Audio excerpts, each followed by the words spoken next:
À vous la parole. Bon. Merci Madame la Présidente. Tout d'abord, permettez-moi de remercier vivement l'Académie du Royaume pour cette initiative innovante.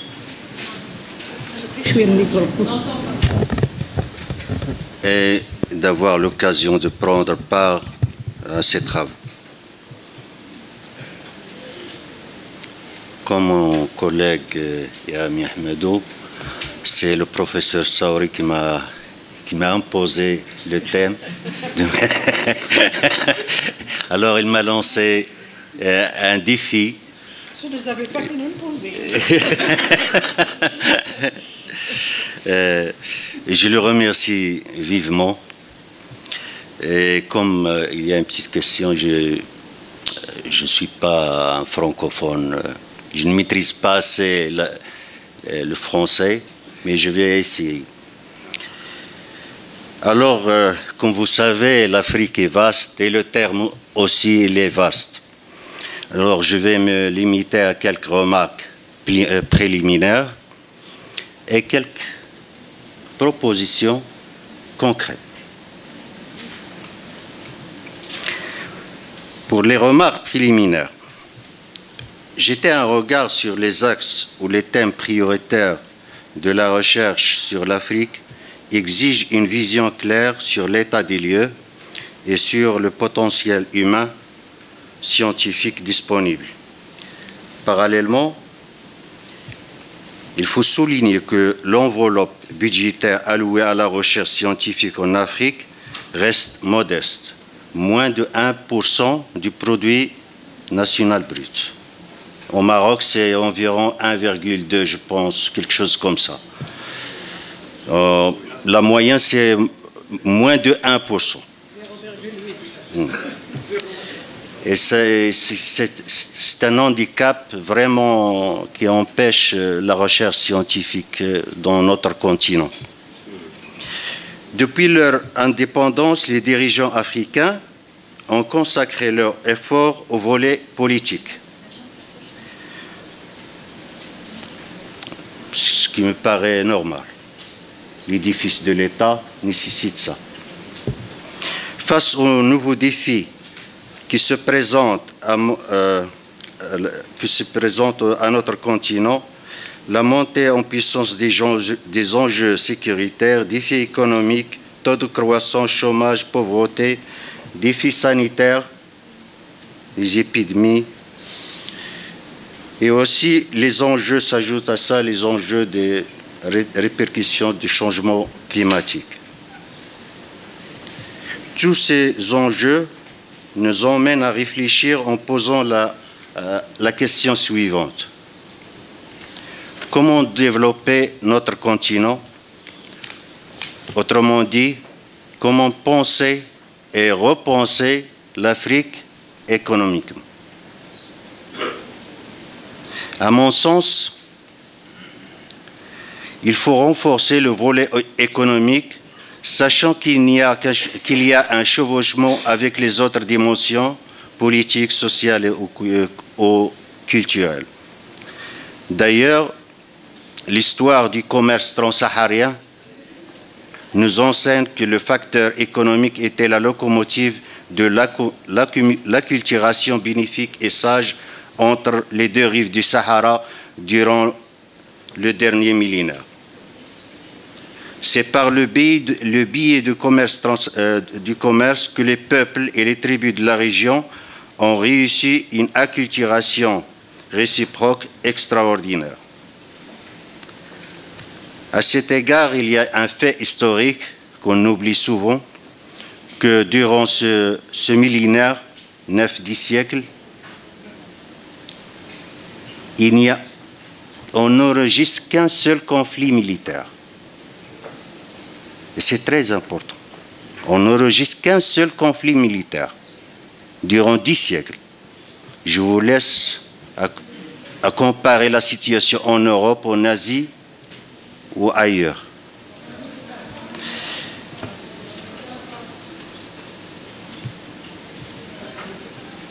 Les défis du troisième millénaire.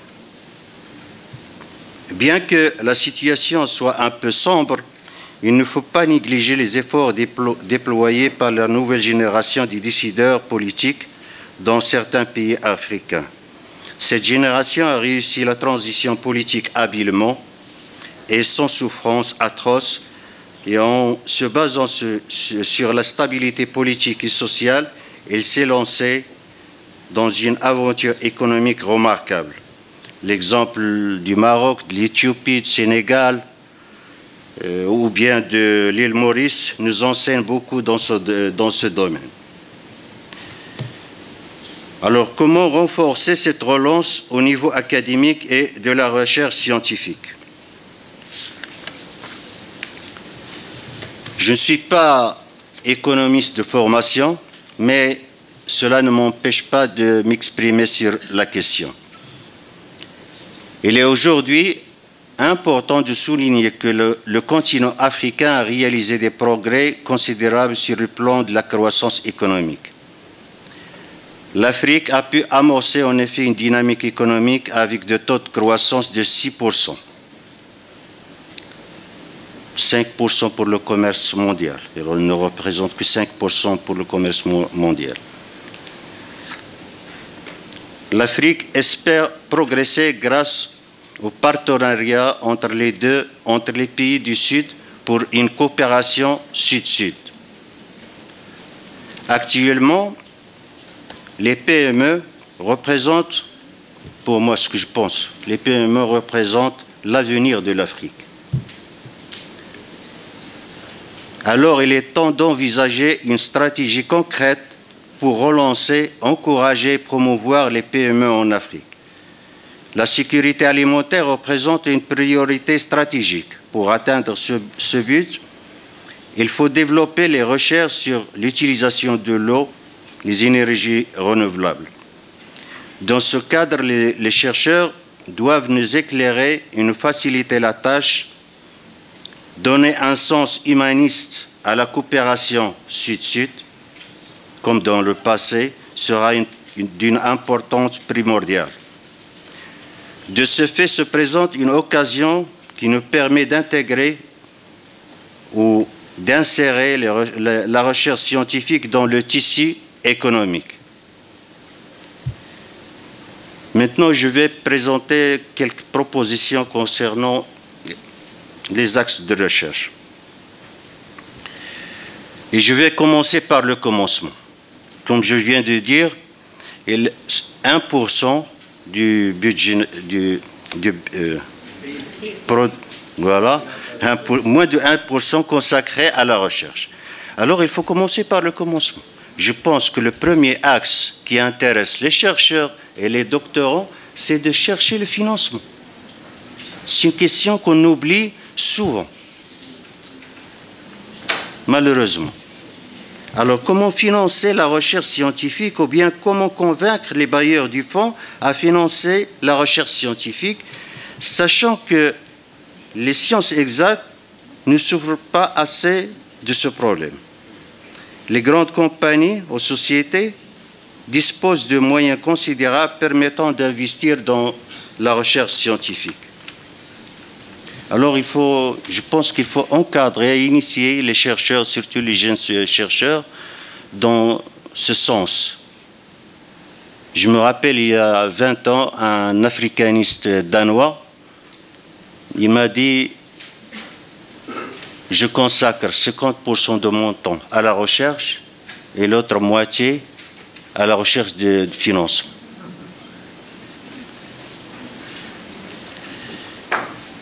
Deuxième axe, rendre visible le continent africain du point de vue topographique, géographique, démographique, culturel. Bien sûr, j'entends ici la définition anthropologique du terme. Soit dans les manuels scolaires, dans la presse, les mass médias, les sites web, ou encore dans les activités culturelles et les cursus universitaires. Alors que je suis tout à fait d'accord avec mon collègue quand il dit qu'il faut, comment dirais-je, l'estime de soi. Les ministres de l'enseignement, de la culture, du tourisme, du sport sont les premiers concernés. Dans ce cadre, surtout dans les sphères universitaires, on a tendance à consommer l'image de notre continent ou bien de l'Afrique par des noms africains. Ce qui nous pousse à dévaluer la culture africaine. La tradition orale, le griot mandingue au Peul, ou bien la place de Jamefna à Marrakech, représente une richesse inestimable pour notre histoire panafricaine. Aussi, il faut préserver les sites culturels. À cet effet, il faut redécouvrir l'identité africaine, au mieux décoloniser l'histoire africaine, en construisant un savoir issu du vécu concret des Africains. Troisième axe, créer un centre des langues africaines et de traduction, afin de mieux comprendre la réalité africaine et de mieux communiquer. On peut parler, par exemple, le Wolof, le Swahili, le Hausa sont des langues parlées par des millions de gens en Afrique.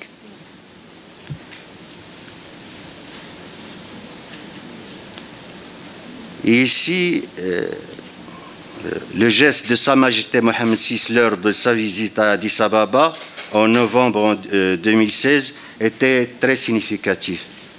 Vous vous rappelez, il a présidé la cérémonie de signature des accords entre les deux pays, et quand le président éthiopien l'a invité à jouer, il n'a pas hésité, au contraire, il a prouvé qu'il est un connaisseur de la culture africaine et qu'il admire la musique africaine, le tam-tam africain. C'était pour moi un geste très significatif et qui donne un sens humain à cette coopération sud-sud. Enfin, encourager les chercheurs, les recherches multidisciplinaires. C'est le quatrième axe. Je donne l'exemple, ou bien la question de la migration. Il peut rassembler des historiens, des géographes, des sociologues ou linguistes ou autres. Je viens de finir. Alors pour le moment, ces 4 axes de recherche sur l'Afrique me paraissent prioritaires dans les sciences humaines et sociales. Et merci.